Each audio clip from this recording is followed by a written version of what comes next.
so much. It's really just an extraordinary honor for me to be on stage with two women that I admire so deeply. Dr. Biden, starting with you, I know you and President Biden last November really decided to make women's health a priority of the Biden administration. And earlier this year announced the $100 million sprint for women's health through ARPA-H, and the largest new investment of dollars into women's health in a generation or longer. Why did you decide this had to be a priority of the administration? What hopes do you have for this greater focus, and what's next? Well, I have high hopes. Women are living longer, but that means women are living longer with chronic pain. And so I think, I don't know, Chelsea, when my friends get together, or my sisters and I, we sit there and we talk about health. And we provide one another with answers. Because really, I think that, we're always asking them, like, what supplements are you taking? Or, what do you do if your hair is falling out? Or so many different questions, because we don't have answers. And I can remember when I was in my 40s, and, I went to my gynecologist and said, at that time they were talking about hormone therapy. And so I said, well, should I take hormone therapy? Should I not? There's this whole thing on breast cancer, whether, it promotes it or hinders it. And so the doctor looked at me and she said, well, what do you want to do? And I thought, what do I want to do? You're the gynecologist, you should be telling me the answers. But she didn't have the answers. And I think that's so true today. I don't think, because research has been based mainly on men and, men's bodies and what men need. And so I don't think we realize that really the issue of heart health, how many women, die of heart health, or that Alzheimer's affects women more than it does men. Same with MS, same with autoimmune diseases. So I took this to Joe, and I said, Joe, we have to do something about this. We just don't have the research, we just need the answers. So Joe said, okay, and that's when he started, Chelsea, the ARPA-H, and came up with $100 million and to fund the research. And so that was going to prioritize ovarian health and everything that's all the diseases associated with menopause, and then it studied chronic conditions like arthritis and migraines and why women were getting these conditions. So then the National Institute of Health got on board, and they said, hey, we want to be a part of this. And so they put in $200 million because they wanted to study menopause and how it affects our brain health, our heart health, our bone health. And so they were working on that. But finally, and the reason I'm so glad that you invited me here today, is this big announcement. So the Department of Defense has now committed $500 billion to women's health, to women in the service, which then transcends to all women. And so I'm so excited about that.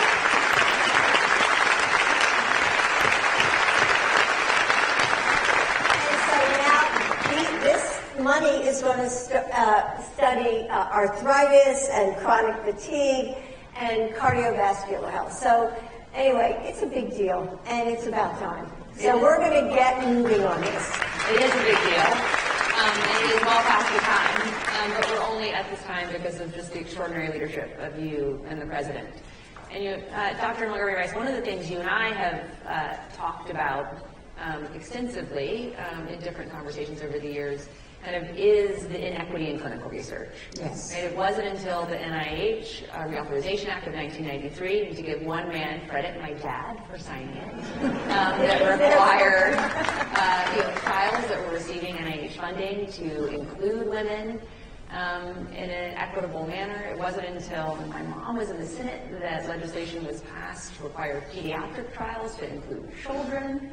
And so we know this is history that isn't that old. And yet, even with different legislation and different regulations, we know clinical trials are still not reflective of the population. What do you think the consequences are of this as someone who's really dedicated her life to health equity in action? And what do you think we need to do about it now? Well, first let me say thank you to your parents for having the foresight to understand that advocacy is about really creating policy, right, that creates sustainability. And the Office of Research in Women's Health was a big deal. Dr. Vivian Penn led it admirably with really making sure that we started to have basic conversations about, even when you're doing mouse studies, should you use female and male mice?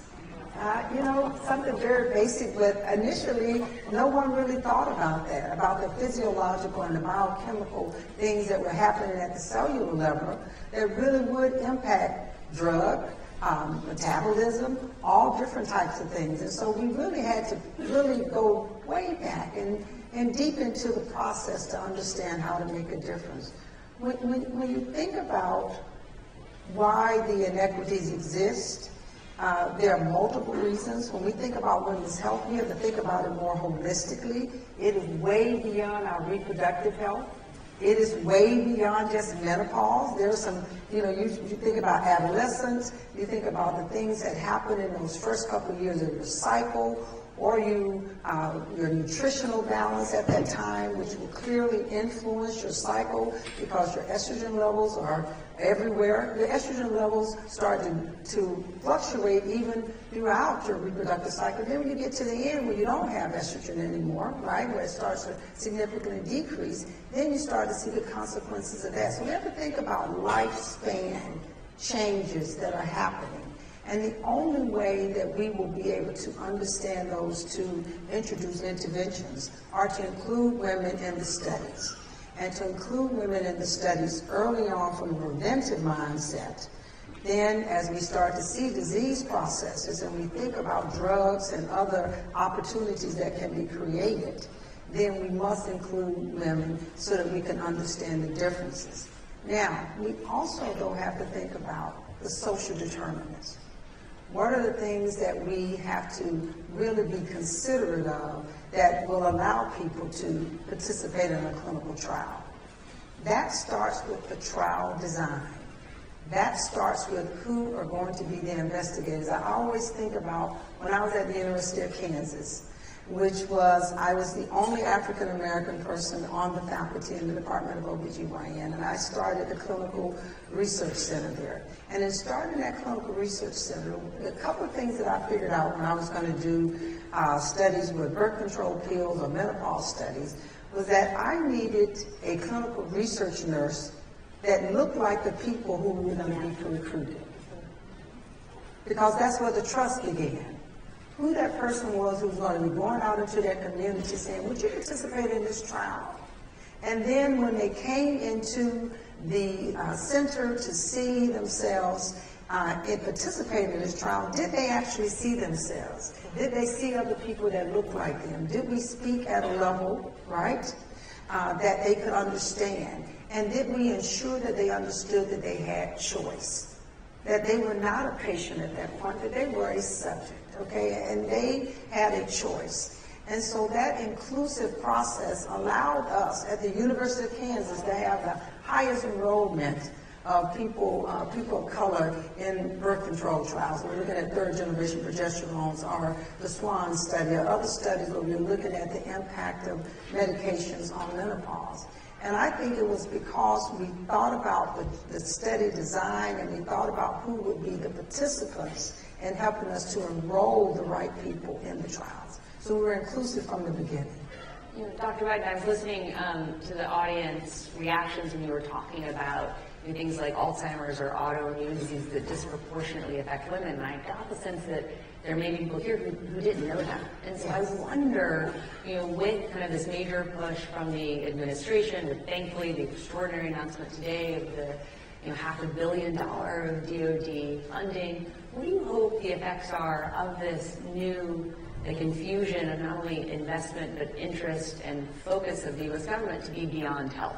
How do you hope it'll shape the conversation, inform the conversation, broaden the conversation? Yeah, not just you and your friends, but hopefully all of us. No, all of us. I think women are really hungry for this kind of knowledge. At least that's what I'm finding as I travel the country.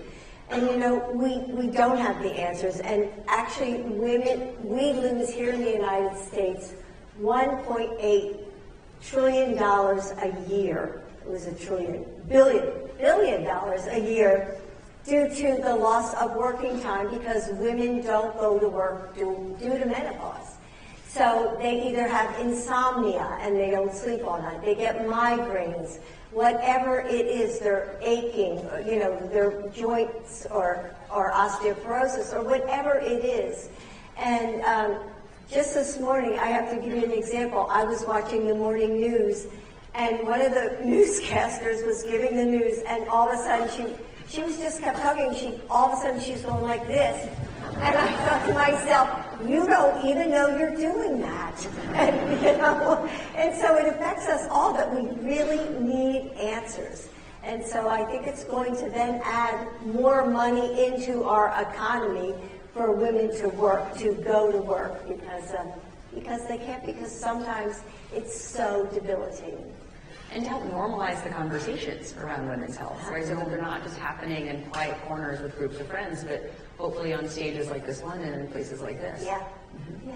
I wonder, Dr. Montgomery Rice, how do you think about this also as the head of a medical school? How do you think about training the next generation of clinicians and people like you who are physician scientists so that they're asking different questions and hopefully then more quickly getting to the answers that Dr. Biden alluded to that we all can benefit from? Well, you probably are aware that 50% of the persons who go to medical school now are women. So there's different conversations. So it's not your usual, it's not the previous 20 years of conversation, it's different conversations. And when you have diversity in the room, whether it's race, gender, ethnicity, orientation, you are going to have people ask different questions because of all of those characteristics that I just named have given them different distances that they've traveled in life. They've had different experiences. And so they're going to approach questions and solutions differently. And so what we're seeing now is that we are able to have much more thoughtful conversations, and they're not uncomfortable conversations. I always say, menopause is an equal opportunity event. If you live beyond the age of 52, it will, and you're female, it will happen for you, right? And so the question is, how do you prepare yourself for it? Knowledge, right? Engagement, all the different things that we put out there that can help you, but hot flushes and all those things are going to occur. And so when we are educating and training this next generation, we're having them thinking about who is that person sitting across from you, even though they came to you with this chief complaint. You got to have a holistic approach to look beyond their reproductive health and to think about the impact of the changes, the life stage changes that are going to happen, that are going to affect them in a way that may impact their chronic disease. And so we are always teaching a holistic approach to how we educate and train. And I think it's been helpful that we have been able to see more women in medicine because we can have more comfortable conversations. Because now what you experienced at the University of Kansas hopefully wouldn't happen today. Hopefully you wouldn't be the only woman or the only woman of color. Rare. I mean, at some institutions, yes, but clearly we are seeing definitely an increase in the number of women who are participating. Now, we have a little bit of a challenge. If you start to move up the ranks and get to, I am the only woman, African-American woman, who is the president of a medical school in this country. You were the only black president. So we got a little bit of work to do. Yes, ma'am. There are a whole lot of other smart women out there who can be in this seat. So that we have a little bit of work to do. But we are making some progress. And so we have to do more development, more opportunities. We have to think more about, again, these life stages. How do women not get penalized when they have a life stage, one of the stages in life, and they start to have kids. And they make a conscious decision that they're going to slow down the pace because of how they want to contribute to the household differently.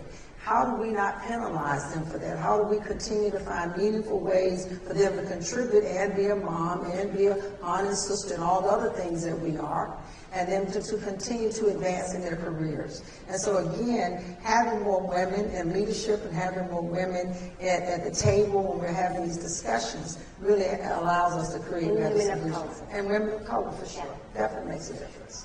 Dr. Biden, you were sharing how receptive audience has been when you've traveled around the country. I'm just curious, have you heard any stories that you really carry with you as like, yes, this is exactly why we need to be doing what we're doing? Someone who didn't have something diagnosed early enough to get the treatment they received, or researchers who are like, I have so much work I want to do if only I had funding. Could you just share some of those? No, I hear it all the time. And, you know, women tell their stories. I mean, that's the great thing about women when we get together, whether it's in your book club or at your church or, you know, just out to lunch. So I think most women, you know, I would ask the audience, how many of you have gone to your doctor's offices and come away with more questions than answers? How many of you?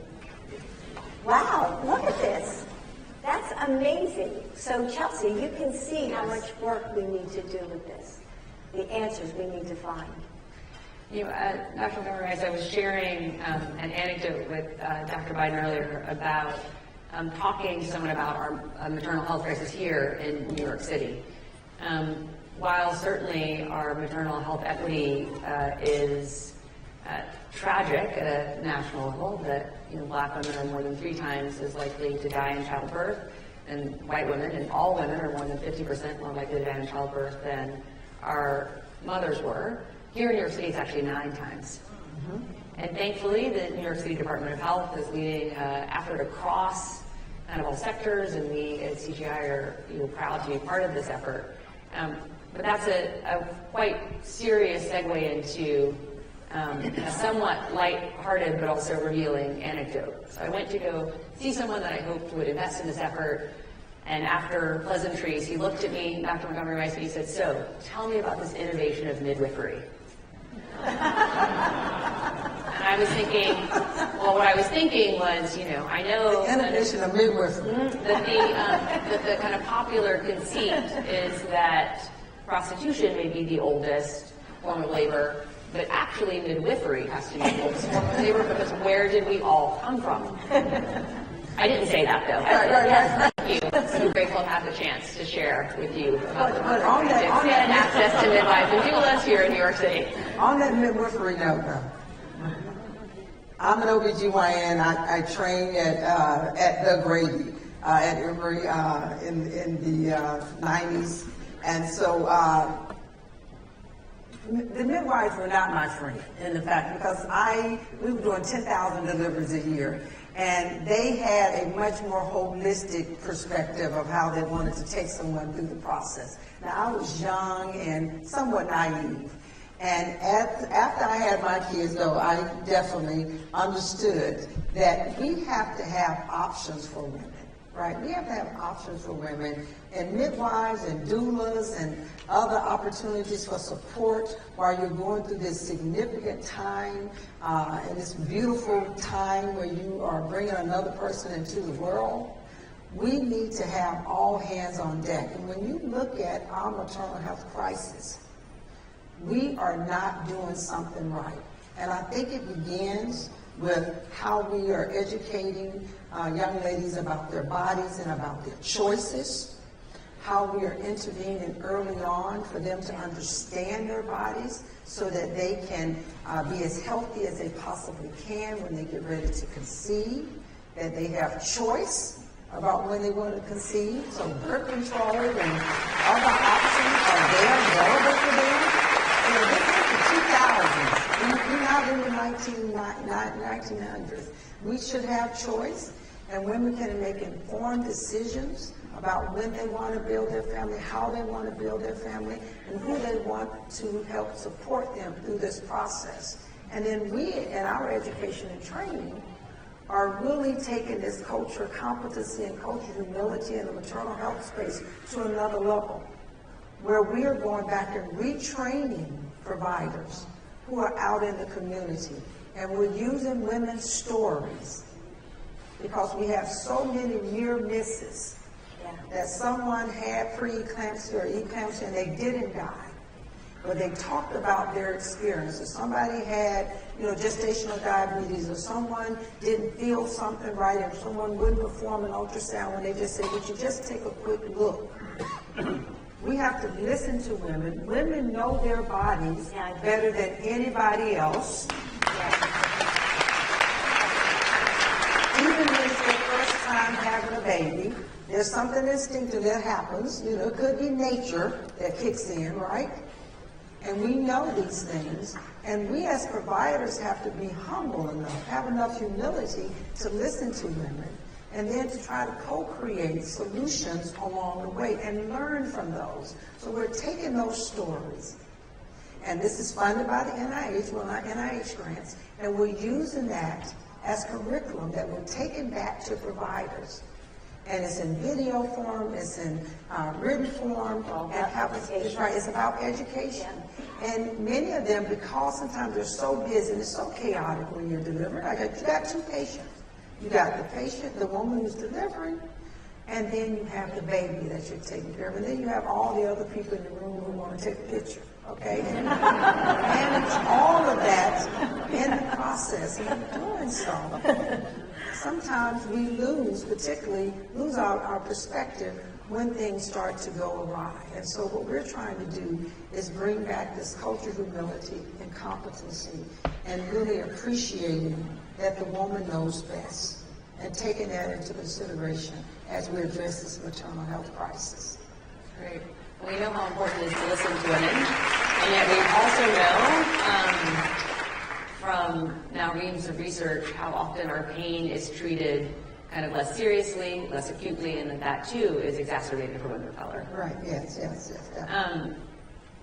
I think what was so evident too, Dr. Montgomery Rice, and I would feel just insincere, candidly, to not acknowledge how much harder we've made it in Georgia, where you live, in my original home state of Arkansas, and in many others, to be able to have safe and healthy pregnancies in the last 2 years. And so while we continue to champion efforts like those that thankfully Dr. Biden has helmed and catalyzed for the Biden administration, and the work that Dr. Montgomery Rice is doing on clinical trials and in changing kind of the way in which we educate not only the next generation of clinicians, but previous generations of clinicians, we also, of course, have to continue to push on the legislative front as well to help protect women so that we can make the right choices for ourselves.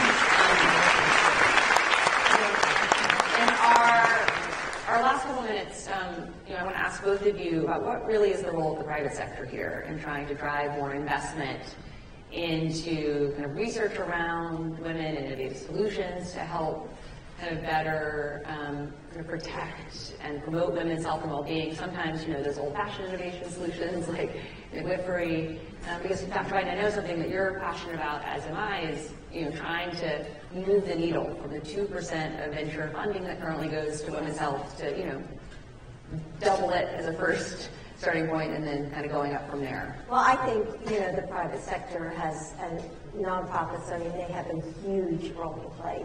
We're de-risking the investments in health through ARPA-H, but, we see what works and what doesn't work. So then the private sector can then take what does work and come up with all these innovations. And the researchers that I've seen, we're going to be giving out grants in October.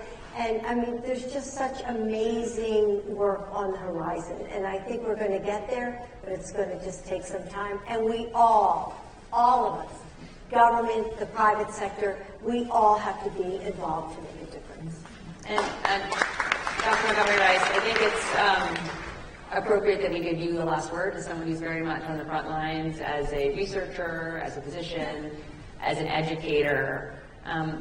What do you want us to kind of take away as our call to action here for trying to help continue to drive more investment into the research around women's health, and then to have real responses kind of to those answers, so that our conversations are different than the ones that Dr. Biden was referencing earlier, because there will be more evidence-based answers.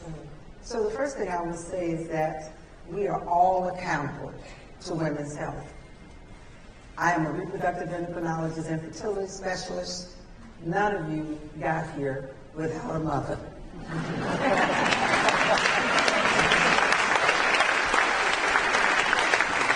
I thought about cloning myself. It doesn't look like it'll be a good clone, though. And so, in all seriousness, we owe it to women to understand that we play a role in how they get to experience life, starting with our young girls, through adolescence, then through the reproductive years, through menopause, and thereafter. And there are many, many questions that we have yet to answer because we have not included women all along the way in the questions that should be answered, the decisions that should be thought of, and the interventions that should be studied. And so that takes dollars. And so just like ARPA-H is coming up with, ARPA-H has one trial one study that we're looking at in maternal health, and we're pulling in the private sector because there are going to be increased opportunity for resources if we can document outcomes along the way. And that brings the researchers more dollars. Private equity and other entities, the private sector should be helping to support that. It should not just be the government alone. And so my call to action is for all of us to feel and to be accountable to women's health, and to think about in your circle of influence where you can help shift resources. And resources are not always dollars. Some of it is time. Some of it is the human capital expertise. Some of it is going to be AI solutions of how we evaluate data sets. All of that is really, really important to us moving faster and more efficiently and more effectively in changing the paradigm for women and women's health research. So thank you. We need all of us. Well, all of us. Please give Dr. Montgomery Rice and Dr. Biden